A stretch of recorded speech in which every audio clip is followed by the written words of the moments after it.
Pat Sajak, host of The Wheel of Fortune, a show I'm surprised is still around, caused an uproar on the Twitterverse when he tweeted out something a little controversial.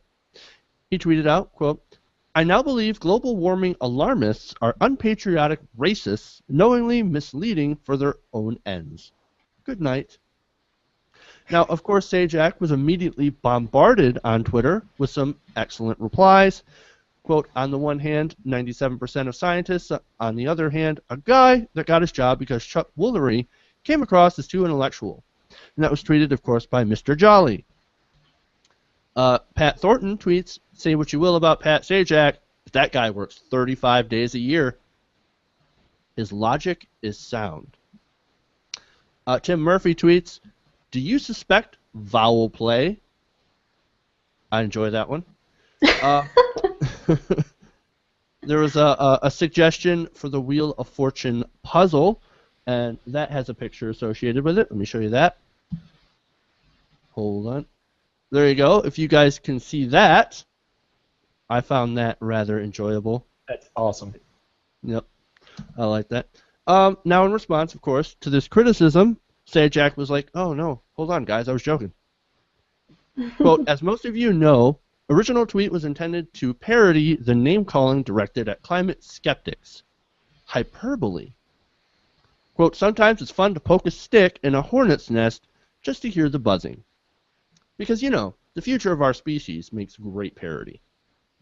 Now, I'm going to go to you guys. What do you guys think about this? Are you buying his, "Oh, it's just hyperbole, I'm just poking a little bit of fun" joke? First of all, does he mean it? Is he some sort of crazy climate denier? Go. Well, who knows whether or not he means it or believes it, but I just want to point out that it is fun sometimes to poke a hornet's nest with a stick until they come out, and then it's dangerous.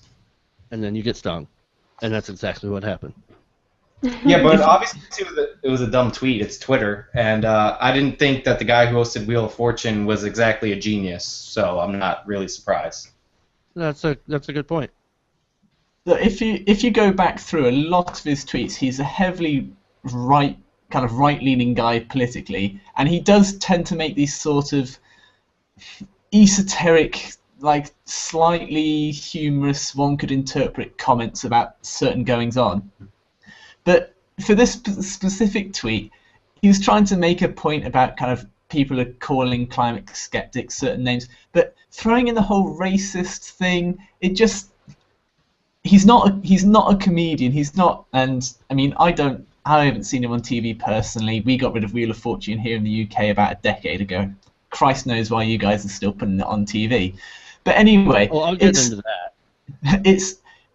For me, I'd say that he's guilty. He may not necessarily mean it, but it's so poorly phrased. The point, if any, he was trying to get across is just lost. I mean, there's history as well.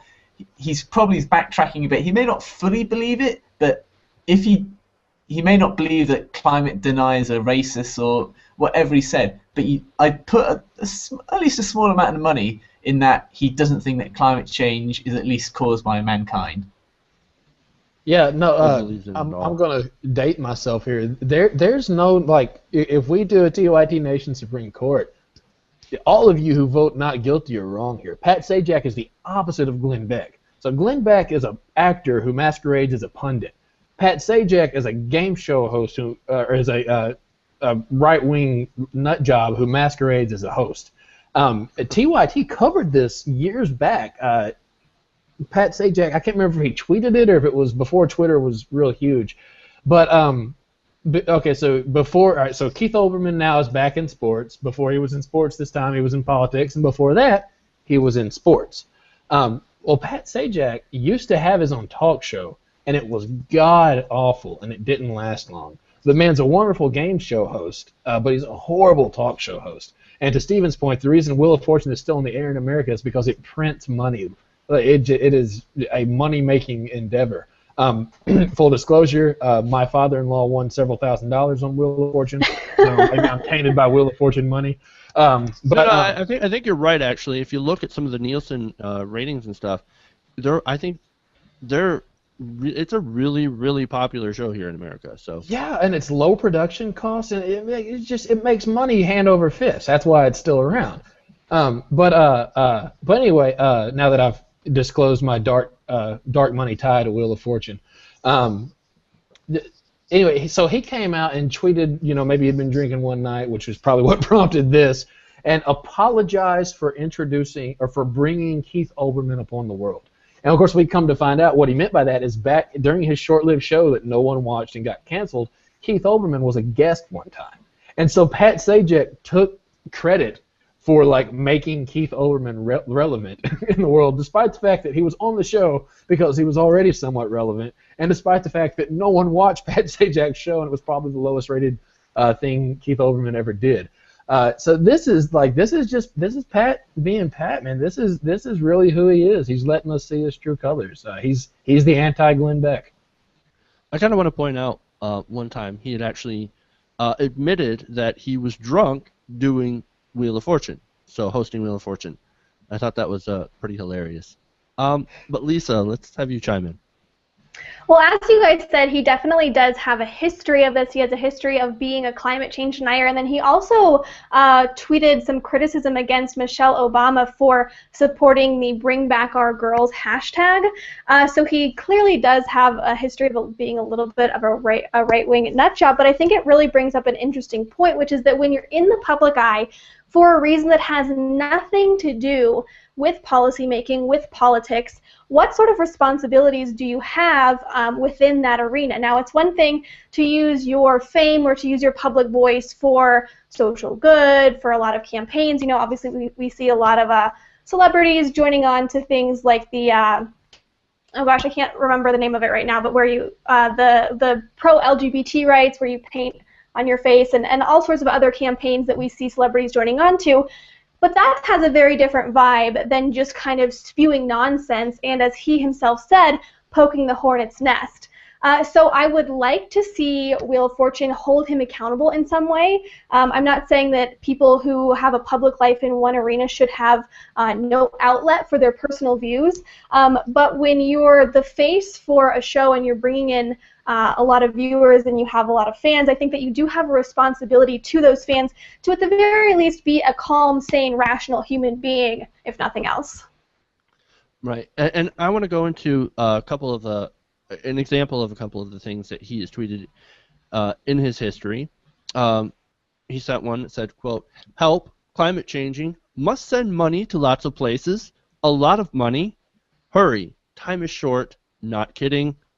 Of course, obviously lots of snark.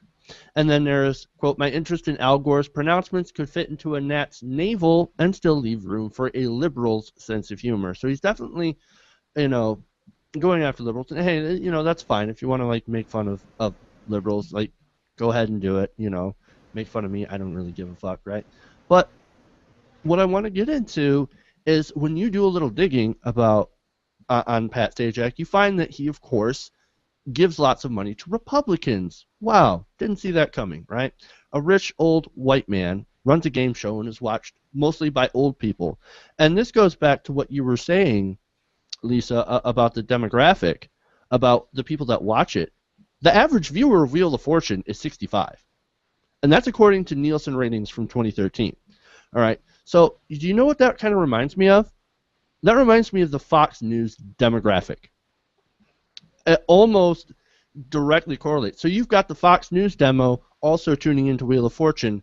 So if you think about it, it's not too, and I'm not sure if I completely buy into my own argument, but it's not too hard to see that maybe he's also playing that character because that's what his audience wants. But or at least that's the reason he can get away with it, maybe. Right, and there you go. And that's why I think that he's guilty. I think he's totally a climate change denier, and I definitely meant it. He does not like liberals. He does not believe in climate change, and he likes to stir people up because he is basically trolling. He's trolling. And all that being said, let him go. He's the host of Wheel of Fortune. I don't really care. I don't think he should be punished by whatever channel covers Wheel of Fortune. It's probably CBS, right? They're the old people channel.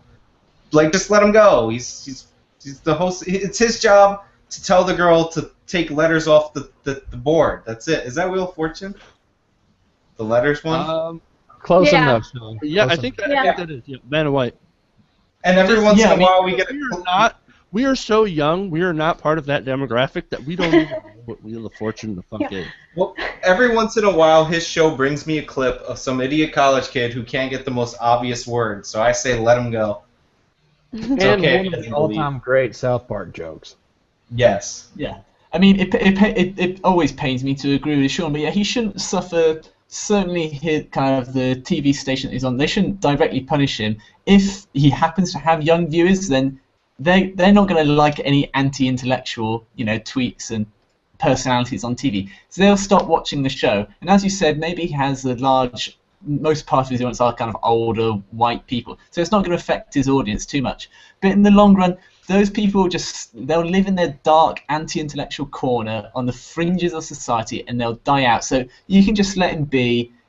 Those sort of people would die out. If he says something really egregious and targeted someone directly, maybe there should be some consequences. With this anti-science, anti-intellectual kind of left-wing bashing, let them get on with it. Those mindsets will fizzle out and die in the next couple of generations. But here's the other piece of irony, though, too, is that it might be the older viewers who are watching him on TV, but it's the younger people who are on Twitter. So the older people are maybe not even knowing about all this crazy right-wing stuff that he's spewing. It's the younger people who are going to see it and get up in arms about it. So this base that he's trying to pander to isn't even seeing what he's tweeting in all likelihood. I have a serious question, and since I think we can all agree that Lisa is the smartest person in the room, maybe she can tell us this. So the tweet is, I now believe global warming alarmists are unpatriotic. Okay, so that's typical talking point. It's un-American, apparently, to want to save the world, or that America is part of. But why are they racist? Like, do we know that? Like, what is the obviously it's flawed reasoning, but why does it? Is there something I'm missing? How is it racist? I know the answer. No. What he's doing is that he's trying to parody what liberals supposedly say to people who are anti-science. Like, you're unpatriotic since you don't, since That's you don't half believe true. in climate change and want to do anything. Yeah, I'm not buying that. That's half true. I hate to say it, but let me hear what Sean has to say. First of all, I'm the smartest. No offense, Lisa, because I know we're all in different rooms, and Jordan's the dumbest because he didn't figure that out. But yeah, the racist thing is actually an overly convoluted talking point, and I'm sorry that you guys are going to become familiar with it. But basically, what they're saying is that white liberal elites here are preventing the third world from having industry, and that's basically racist. Okay, no, so exactly. So it's idiotic, but at least I understand. Okay, thank you, Sean. I really don't think he's smart enough to make that point. He's a game show host. I don't know. I'm just that's a go-to talking point for right wing. How many times do you hear the phrase limousine liberals, white guilt, yada yada yada? Like, anytime you try to advocate for the minority, if you're not the minority, they tell you you're racist for advocating for the minority. So you know what, Sean? Thank you so much. You've answered my question. Look at that. Sean is the smartest person in the room. Lisa, let's not get carried away. That's the first time and probably the only time anyone will ever say that. You better not edit that out, Jeff.